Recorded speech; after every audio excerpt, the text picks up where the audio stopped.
COVID-19 is not sexually transmitted, but it is important to remember that you can catch COVID-19 from kissing. So depending on what type of sex you're having, there is potential risk. It's probably not the time to meet up with some brand new Tinder dates.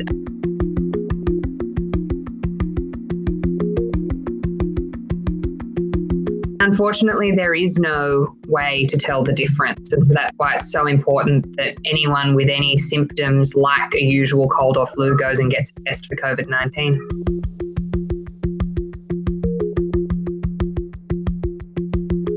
We've seen very little flu this year. I think the social distancing measures have done a great thing to reduce seasonal flu, and we've had huge uptake of the flu vaccine, which is great. It's theoretically possible that you could get flu and COVID at the same time, and that's why early in the pandemic we were so keen on getting people vaccinated for flu and really, again, pushing the social distancing to try and minimise flu so that we weren't dealing with two major respiratory illnesses all at once. Masks alone won't solve the COVID-19 pandemic. They're definitely only what we would consider an extra arm to our prevention strategies.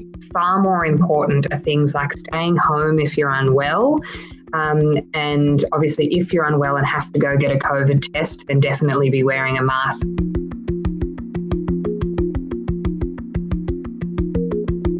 The main purpose of wearing a mask in the community is to protect others from your droplets.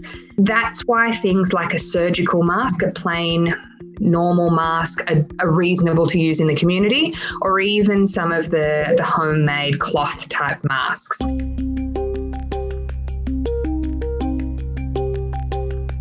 Obviously, if you've got a single-use mask and that's all you've got and you only have one or two of them, probably reusing it may be better than nothing, but they are designed as a single use.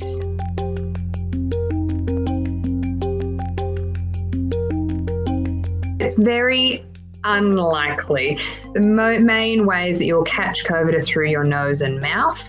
So particularly in the day-to-day context, and we're not talking about a healthcare environment, people shouldn't be concerned about catching COVID-19 through their eyes.